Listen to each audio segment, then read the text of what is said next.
I thought I was going to meet this strict woman and I need to watch my tone and I Absolutely cannot joke.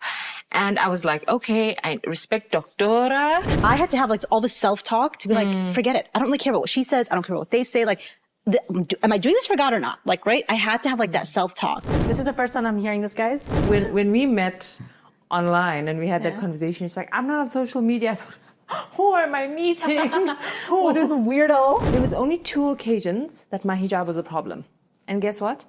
Both occasions, it was Muslim men that brought it up. I'm gonna try my best. Bismillah. Like, let's see what happens next.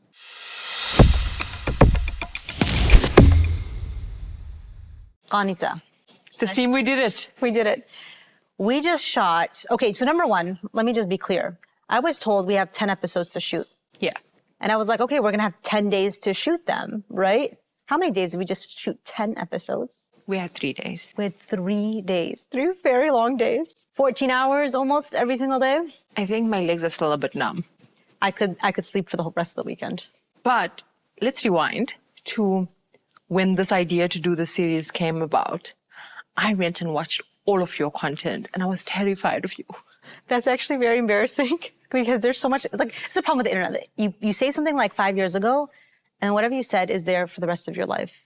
You know what I thought I was going to meet when I landed at Turkey airport? I thought I was going to meet... This is the first time I'm hearing this, guys. Go ahead. Please continue. When I landed at Istanbul, I was like, I'm going to meet this strict woman and I need to watch my tone and I Absolutely cannot joke. And I was like, okay, I respect Doctora. Like, yeah. And then what did you find? Someone waiting with my coffee. Oh, they got you your coffee. And you got a hug. But it's actually amazing because I was asked to do this series, do a series like years ago. And I was like, no, for a million reasons. And then suddenly your name pops up. I'm like, okay, look, can we just talk about you're a news anchor? How did you switch from being like in the showroom? Is it called a newsroom or showroom? Showroom? A newsroom? Newsroom. Newsroom to be like, let's go hang out and talk. I just want to say 3 days before I did my first interview with you, I interviewed the president of South Africa. Exactly. So like, how do you switch? Like, why would you agree to this? So that's my because question. have you seen the state of politics in the world? It's a good refresher. I'm over it. It's a good refresher. I've done it for many, many years. And I was like, let me interview someone who's actually making a difference. Oh, I think so. I think it's Yaqeen. You know, but it's funny because then they said, all right, let's put Qaanitah in the picture. And I was like, oh, I don't know. It really depends on who she is. And then after one meeting, I was like, she's exactly my vibe. Well, you go out in the world. I live under a rock. But like, we're both like, Can we say this? Is this a thing? We both sociopaths. Well, hey, we man. could be sociopaths. Okay, fine. I'll take that one. But I still don't drink my coffee black, though. Correlation. I do. You do. I'm on my way. But you're not used to the big, bad world, right? I'm not. And if I don't have to be a part of the big, bad world, I will stay in my house. And in your cave with your books, so we dragged you kicking and screaming to Istanbul to answer our real talk questions. And I think I managed to answer a few of them. Did I? No, absolutely. I mean, I thought it was incredible. Asked to do a series, we'll find you a host. Great. Where do they find you? All the way from South Africa. Like, how cool is that? That both you and I got to fly to a middle meeting point, which is Istanbul, and work on this project that resonates with not just an American audience, not just a South African audience, but really like a multinational, viewership. And our lives could be so different, yet the one thing that brings us together is our belief in God. It's incredible. And it's especially exciting because we're here in Istanbul and like you're on the streets, you're running not just Turks, but Arabs and Europeans and Americans and South Africans. So like being able to do this across the world with you, I think is like captures, and the fact that the fact that you could resonate with my problems as an American and my responses and solutions, what does that say? Like we think we're different, but we much like in the world, like we all have the same problems. We all have the same problems and then and experiences, but we get to learn from each other. I think that's what's really cool about this project. What was your favorite episode? Favorite episode 2. Marriage, just because I wrote a paper on this for Yaqeen. So if you watch the video and you want more, check out the paper. But it did rain mid-shoot, right? It rained mid-shoot, but it was like barakah from the sky, just inshallah. may Allah accept from us. Marriage is fun, and is Islam defined by men? Do you know what was really cool for me? Which one? Sitting in Hagia Sophia alone. That was incredible. I still have goosebumps thinking about it. We need to thank our production team. Like, the fact that they were able to reserve the Hagia Sophia for us only was just Unbelievable. Pinch me. That was incredible. But also, like, sitting at the Soleimani Masjid, like Everything. Yeah. the sights that we were able to enjoy in Turkey this week. Okay, so we had to work and they worked us to the bone, but it was beautiful. It was like the whole time it was like, is this real life? Like, is this a dream? I can't tell. But alhamdulillah, that was the views. I mean, Istanbul's absolutely beautiful. So it was like the perfect location, I think, to shoot this first batch. What episode surprised you? I was surprised I even talked about social media. How about that? The episode didn't surprise me because I obviously knew the topics beforehand, but I just don't talk about that stuff. And it was like the first time I had to collect my thoughts and talk about something that I'm not even on. And I like when we met online and we had that conversation, it's like, I'm not on social media. I thought, who am I meeting? Oh, this weirdo. Who's not on social media? She's going to come and preach that we should not have iPhones and we should have Nokia's 3310s in 2026. You know, that's actually the big move. You don't be my friend if I'm like that. You don't have to talk to me in that case. But I can convince you, and I have, guys, like, get off social media. I was off social media for most of this week that I was in Turkey. My life has changed. Just 3 days, right? And like, you feel like a better human being. Like, I had mind space that I never had before. Imagine, like, I'm being honest. Yeah. And imagine if you do this day in and day out. Like, forget social media or not, but just like put your phone like in a box or in your room or on airplane mode for like 2 hours straight, and you're like a different human being afterwards. It's incredible. Do you know what episode I enjoyed doing? Oh, what? Which one? What was your favorite? No, wait, I lie. Do you know what episode made me extremely nervous to do? Which one? Hustle culture, because I am the biggest hypocrite. I had no reason talking about hustle culture. I could not even. I felt. You are a hustler. I mean, you put it like. I'm a hustler too. That was actually fun because it was like self therapy, if anything. Like, to me, I'm like, how do I? No, we're imposters. We shouldn't like. We're totally imposters. But I kept thinking to myself, like, how do I always tell myself, like, Tesneem, you need to cut it out?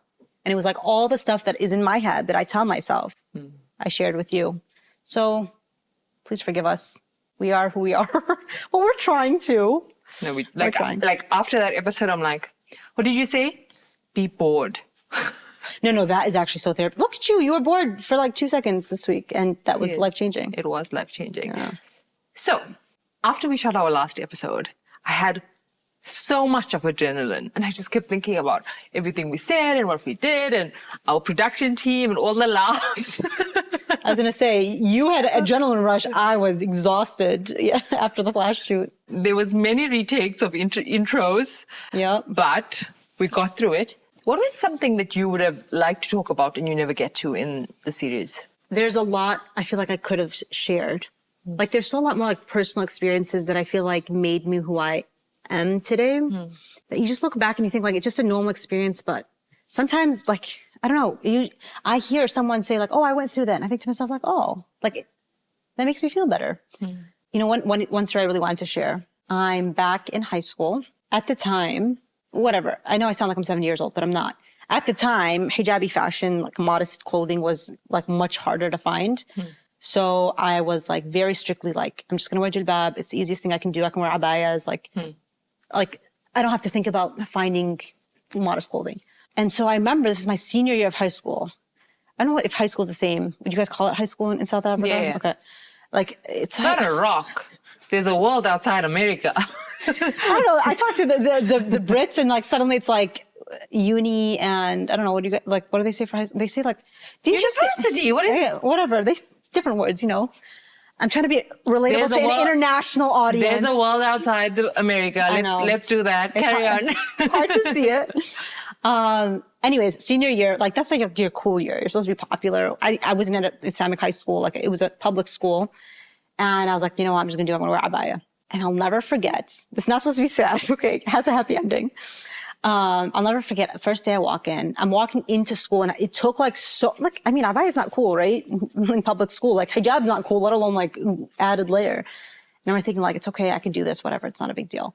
And a Muslim friend comes up to me and goes like, wow, that's really embarrassing you're wearing that. Embarrassing? Like, why didn't you basically wear your prayer clothes? Like, what do you got too lazy to get dressed this morning that you wore that? And it took me like 3 hours. I'm being dramatic here. But all morning I was like hyping myself up, like, let's go, I got this, right? And I show up and then this Muslim friend, right, who says this. And I was like, it was the first time it felt like I got punched in the face. I was like, I wasn't expecting it from you, right? I go home that night. I'm like a mess because I'm just like, man, this is so much harder than I thought. Like I wasn't expecting that. And super, super sad, super deflated. And then I was like, you know what? I had to have like all the self-talk to be like, forget it. I don't really care about what she says. I don't care about what they say. Like, am I doing this for God or not? Like, right? I had to have like that self-talk. And I was like, you know what? I'm going to do this. I'm going to get myself back. I'm going to get back on my feet, right? Anyways, okay, this is like the high school like scene, right? I'm sitting in the cafeteria. There's all like everyone's there. And then after all this like prep talk to myself, a non-Muslim girl comes up to me and goes like, and okay, give her credit, that abaya happened to look like a sack of potatoes. Like, it's the same material, okay? The same material. I don't know why I bought it. It was like that, I don't know, like a linen, but like, it looked like a sack of potatoes, but you don't ever acknowledge that they're right? See, what are you wearing? You used to look so cute. Now you look like a sack of potatoes. Okay, high school moment here. Everyone like gets quiet because like, ooh, right? And I was like, and I still managed to look better than you. Ah, girl. Drop the mic right there. And then she turned so red. But like, I feel like those moments, they're so silly when they happen. But it's like you hear other people go through that and you're like, wait a minute, like, I can do it too, right? Yeah. Like, and I think that's like, for me, it's so important because like I grew up with, alhamdulillah, a very, very incredible community. Yeah. And a very, very confident family. So like, I got that from them and I'm like, you know what? You just got to spread it. Yeah. You got to sprinkle the confidence. Like, because what's funny is that a story that I wanted to say when we were recording and I didn't get to was about my journey with hijab. Because Tell us, I have a very public career. Yeah, like big deal. You are a hijabi news anchor on, what is it, primetime television? Is that what they call it these days? Yeah, like, so I'm very front facing. Yeah. I'm a journalist. And there was only 2 occasions that my hijab was a problem. And guess what? Both occasions, it was Muslim men that brought it up. Tell me more. It was Muslim men on 2 different occasions in my career. One when I was like starting my career and one much later. And it's easier when it's much later because I'm just like, don't start. But earlier on, it was like, don't you think your hijab is going to affect your opportunity? No, because I said to him, I really want to be a political journalist. And he started laughing and he was like, not like that. Not like that. And he was like, you know, political journalists have to drink tequila to be successful. And I was like, try me. Try me, brother. And 15 years later, here we are. Like, exactly that kind of story. Because like, imagine how many women are out there who are just trying to like wear hijab at school, like do basic things. We're not talking about even being, you know, climbing up in a career. Just like going out, groceries, like school life, like life happens. They just want to know that other people, we didn't just, you know, get to where we were because like no one ever said anything to us and we just sort of lucked out. Like, no. We looked it in the face and we said like, we don't care. Like, but that, like, sometimes that doesn't, like, you're not born with that. But you got to build it. Yeah. And I guess you have to make a bit of a fuss of it because it's a big deal. It's easier not to. It's like, what I'm trying to say is that it's easier to like give in. It's definitely pressure. easier to give in, but I think had I given in and just like, oh, I'll just do whatever, like, I would not be, like, just like doubled my confidence because it's like, no, I'm going to get past it. And when I got past it and got across the finish line, I was like, I feel fantastic. But also I loved what you shared about your journey of studying of Islamic scholarship and how you got there, because that's not a everyday career. It's not. And I feel like there was very few like examples to say like, I want to go down this path. I want to be like this person. Because you, like, your thesis was in Islamic law. Yes, Islamic law. And to be honest, like, I just, that's again, it's like, that's the confidence, like the self-talk you need to do. It's like, well, what am I actually doing? No one's doing this anyway. What's the point? You get past it. You really have to motivate yourself. Have that like, and again, and to be clear, that motivation isn't like natural. I don't wake up thinking like, I'm going to take on the world. You're going to have lots of ups and downs. Like sometimes, So I still have imposter syndrome. Like it doesn't go away, right? Yeah. It'll never go away, but just like, okay, what am I doing? I'm going to try my best. Bismillah. Like, let's see what happens next. I'm going to reveal. Tesneem was like, just gaslight yourself. It's all, your life's fine. Is that what I said? On the social media episode. I don't even remember. I must have been so tired, but it sounds about right. Just You're like, keep it's all pushing. great. Be grateful for your life. Like, just be grateful. Listen, man, sometimes you need some tough love. No, like, but you need people it. have some real struggles. They do. I remember when I was first pregnant and I was just puking my brains out for weeks on end. And I was miserable. And no one ever talks, okay, this is totally digressing, right? No one ever talks about how difficult it is. And so I never expected that experience. For months on end, I was just like a hot mess. Like I couldn't get out of bed. I couldn't lift my head. I couldn't do anything. And every time I'd call my mom, you want to know where it comes from? It's from my mother. Why I am who I am is my mother. I like call my mom about like a month, 2. She's like, this is life. You're going to be sick. I say, alhamdulillah, and keep it pushing. And I remember I don't cry.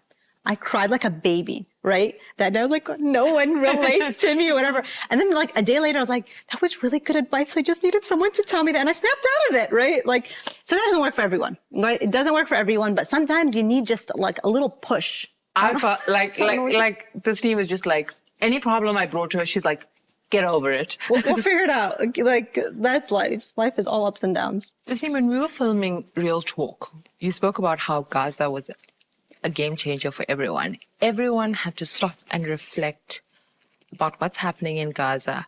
And it changed my life. I had to think about like, what am I doing? Why am I doing what I'm doing? Tell me, how has it changed you?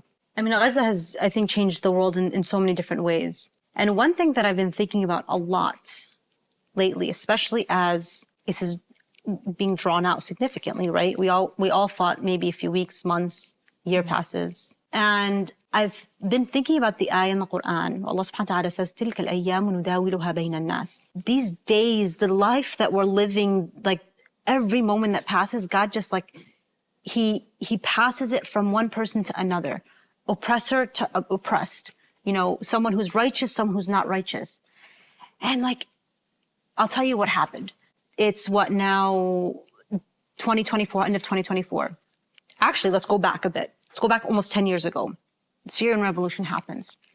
And for the longest like stretch in time, months, a year, there was like this really strong hope that things were going to change. Like people saw it, people were on the streets, like finally, like after decades of oppression at the hands of the Assad regime, like finally something was changing. People were motivated, right? Coming out in the millions. And then There's a 14-year war.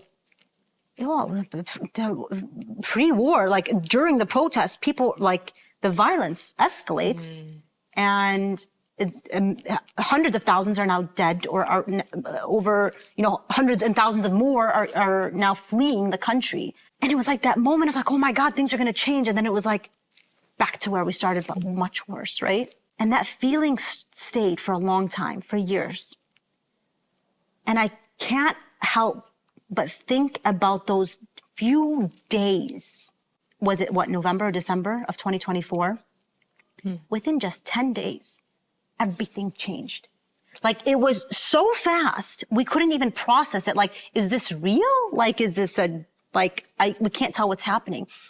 And just like that, obviously, of course, with all the sacrifices that happen, all of the sort of the effort that goes in prior to that, within 10 days, it was like not even 14 years, decades worth of oppression, of violence, of torment, gone. I can't explain to you that feeling that I had because it was just like this deep sense of it's goosebumps and the power of God. Because once God says, kun fayakun, be, and it is that, right? And I was in Syria 2 months after that. And it's still something most people can't comprehend. It's like, how? Yeah, it still feels like a dream, what just happened, right? We're just a moment in time in the sense that Allah subhanahu wa ta'ala, it's the promise of God. He is going to say, kun fayakun, it's going to be like that, right? If it's not our generation, it may be our generation. Well, that's a dua we always make. But even if it's the next generation, a third generation, just like we look back at history and think to ourselves like, wow, like the time, like we just focus on, when Muslims conquered Istanbul or Constantinople, right? It's like this moment in history, but we forget about all those years of torment that sort of led up to it. So it's like placing yourself in this bigger picture. What, like this timeline, just like that, you're a speck in history. And just like that, God says, kun fayakun, and everything will change, right? So it's important, like we put in the time and effort. You might not even see it in your lifetime, right? Like, but that motivation, that inspiration to continue pushing forward, to continue doing whatever we possibly can to make dua every single night. It's not because you hope to see it. It's not because you expect to see it, but you hope and you know that the God's promise will be true, right? And so, like, to me, it's that like shifting in perspective. And I think time is ticking. Like days are passing, and just like that, God promises us things are going to change. وَعَدَ اللَّهُ الَّذِينَ آمَنُوا مِنكُمْ لَيَسْتَخْلِفَنَّهُمْ فِي الْأَرْضِ. That subhanahu wa ta'ala says it's a wa'd, it's a promise by God that those who believe and do good deeds, he will grant you the stewardship of this world. He'll grant you that land, right? He will grant you, the rulership over whatever it is. That's in God's hands. Now it's up to us to continue to struggle, to fight, to do what we can, and keep that vision in mind to keep us motivated. Tesneem, I know you'd much rather not be here. You want to be in your cave with your books and your papers that nobody reads. I'm sorry. But you've my gender roles paper, as by this time it's out, it's going to be released, and I'm sure everyone's going to want to read that one. So maybe someone will read a paper after this. But why did you do this podcast? Someone made dua. That's all I have to say. I did not want to do this podcast. Someone made a lot of dua because, as I said, like doing things online, online is a brutal world. I don't want to be a part of it in a sense. But I was convinced because, I don't know, I prayed istikhara. I thought about it. And for some reason, it felt like the right time. And I'm just like, I kept thinking, like, can someone else do it? Please, can someone else do it? Can someone else? And no one was able to do it. Unfortunately, logistically, it just wasn't working out. And it was like one of those, I guess I have to fill the void for now. But hopefully, someone will be inspired by the episodes. We'll go start studying, and I won't have to do this again. So, can I tell you what I loved about this series? I think I've probably told you this 500 times now. But I love that you did not bring the same cliches that we hear about in Islamic talks or like online content. Like there's stories, examples of the Sahaba, of the life of the Prophet ﷺ that I've never heard before in my life. And I thought that was really, really cool. What do you think people will take away from the series? I really hope the way I think and I approach like hadith and ayat, like I feel like sometimes we're trained to understand, like you read a hadith in a very specific context. You learn Quran in a very specific context. And those contexts are important. But like sometimes I feel like it's become where this is the only way you can understand a hadith or a Quranic ayah. And like we lost that invitation to have like more like reflection and more just like, what does this mean for me like in the 21st century? What does this mean for me today? Like how has this looked different, right? So for me, like that's how I think I arrived at those answers, just because I personally deeply think about these topics. And I really hope people start to think about like opinions they've heard for the first time. Like I want you to think differently about it. Not good, not bad. I just want you to be more creative about your understanding. Think bigger picture. Think like invitation. This is an invitation for you to learn more and to grow and to really like make a difference. That's my biggest takeaway. Like learn more. Don't be limited, because I get so enraged by what I see online. Yeah. And that anger gets me nowhere. Yeah, and it's easy to be reactionary. And most of the time, like the things you hear, like I have a reaction, right? And I remember this one time that I'm on a WhatsApp group, right? Someone sends like this very provocative message about like Islam and patriarchy and Islam and men or whatever. And it was like, the argument was awful. And I remember reading it and I was so enraged by it. Because I'm like, are we seriously entertaining this idea?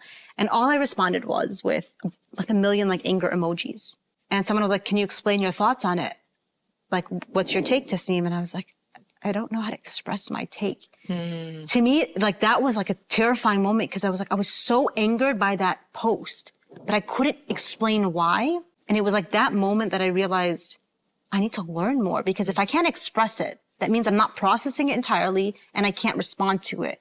And to me, like now, every single time I feel that sense of like deep, like anger or like reactive to like something online, to think to myself, if it's like my emotion is taking place from my lack of knowledge. Yeah. And that's like I got to read more about this. The first thing you need to do is like armor yourself, like go learn. Yeah. And now it's like, I see something reactionary, like provocative online. I'm like, okay, you don't know X, Y, Z, A, B, C. Like I'm confident, I'm calm, because I'm like, I know my deen, I know my religion, and I can respond to it. And that makes the biggest difference. And I want people to have that type of confidence. I love that. So we're going to let you go back to your cave. It's a long journey back home. But I get lots of book time, reading time on the flight. So I'm excited for that. You're not going to talk to the person next to you? I'm not one of those. Please don't ever talk to me on a flight. Just don't. But yes, on the way here, I did talk to who was a truck driver. It was a fascinating story. But no, I would prefer not to. Head in book. Head in book, inshallah. Shukran, Tesneem. We really appreciate this. And thank you to the viewers. Let us know what you think about the series. We're really excited to get your feedback and hopefully improve and make things better and better, just to be able to acknowledge the situations, the problems that you're facing, and hopefully provide solutions that work the best for you, inshallah. So can we talk about season 2? Let me sleep for tonight, and then we'll think about season 2, inshallah.